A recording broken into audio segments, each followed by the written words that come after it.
السلام عليكم ورحمة الله وبركاته. معكم أحمد حسن وفيديو جديد من قناة أهلاوي للأبد.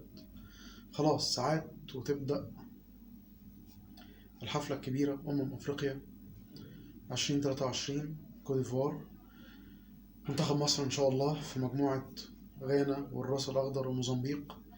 عندنا أول ماتش بعد ساعات قليلة جدا خلاص مع موزمبيق إن شاء الله في افتتاح المجموعة.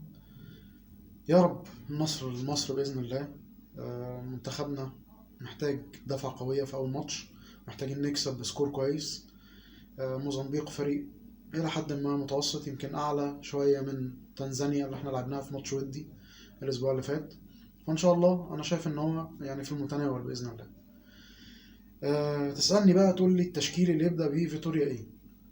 طيب، حراسة المرمى لا خلاف عليها، يعني رقم واحد في مصر ويمكن في أفريقيا كلها محمد الشناوي. إذا كان جاهز 1,000,000%، حط تحت جاهز دي 1,000,000 خط. يعني لو جاهز تمام، انت مش بتلعب ماتش واحد، انت بتلعب بطولة ان شاء الله كاملة، وعايزين نوصل لأقصى حاجة، عايزين ناخد البطولة دي.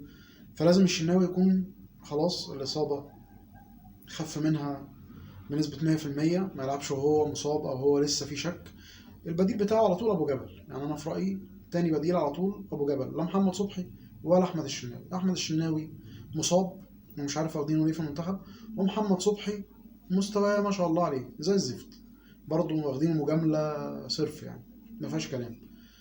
فلو الشناوي مش جاهز، أبو جبل يقف ماتش يقف التاني مفيش مشكلة. أنا شايف إن أبو جبل في الأوقات الصعبة كان الراجل وتد معانا، فما قصرش في أفريقيا اللي فاتت مع كيروش.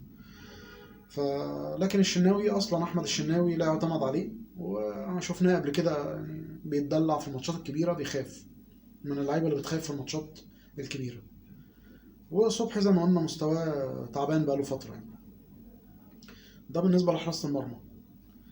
أنا شايف إن هو يبدأ طبعا برضو قلب الدفاع الاتنين لا خلاف عليهم، أحمد حجازي ومحمد عبد المنعم، دول أحسن اتنين مدافعين في مصر مساكين.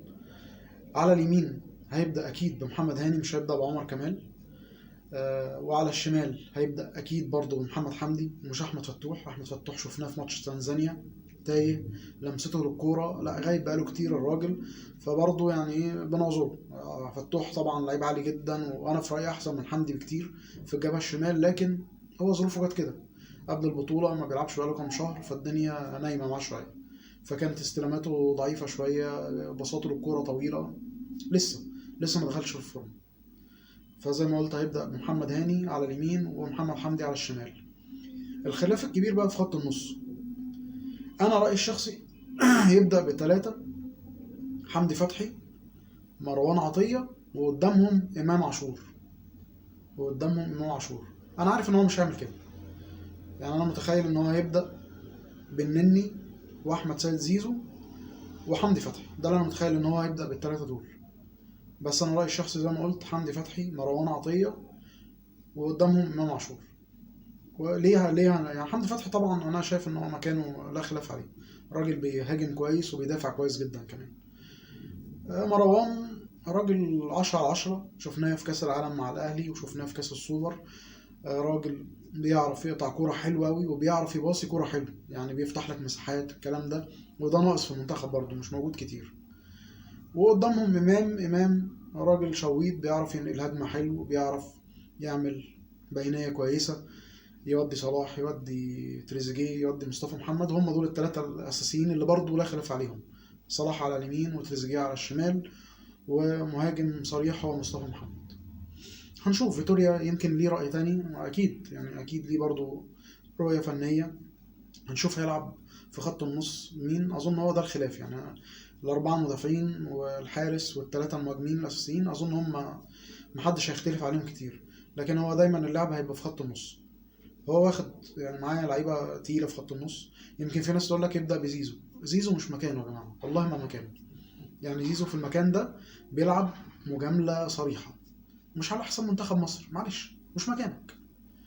زيزو بيلعب ناحيه صلاح، لما يقلب الطريقه زي ما عمل في ماتش تنزانيا، دخل صلاح في النص وخلى زيزو يلعب على اليمين، جميل. زيزو على الناحيه دي ملوش حل، حلو جدا وبيرفع وبيجيب فاولات وضربات جزاء وكل حاجه، وشويط طبعا يعني ما شاء الله عليه. لكن لما بتحطه في خط النص بيفقد يعني 3/4 قوه، ولعب زيزو بينتهي.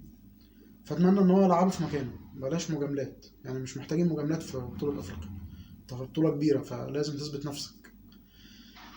فيا مسهل، ان شاء الله خير، وان شاء الله منتخب مصر يكون قد المسؤوليه ونكسب اول مباراه ونعدي. بعد كده لازم نطلع اول مجموعه باذن الله علشان نكمل في نفس الملعب اللي هنلعب عليه. يلا، لو ليك راي في تشكيله منتخب مصر او بتشكيله تانية عايز المنتخب يلعب بيها، قولها في التعليقات وهنتناقش فيها ان شاء الله مع بعض. ده اللي كان الفيديو بتاعنا النهارده ان شاء الله. كلنا مستنيين الماتش خلاص زي ما قلت، ساعات باذن الله ونلعب، وان شاء الله نفرح كلنا. اشوفكم على خير في فيديو جديد مع اهلاوي الابد. السلام عليكم.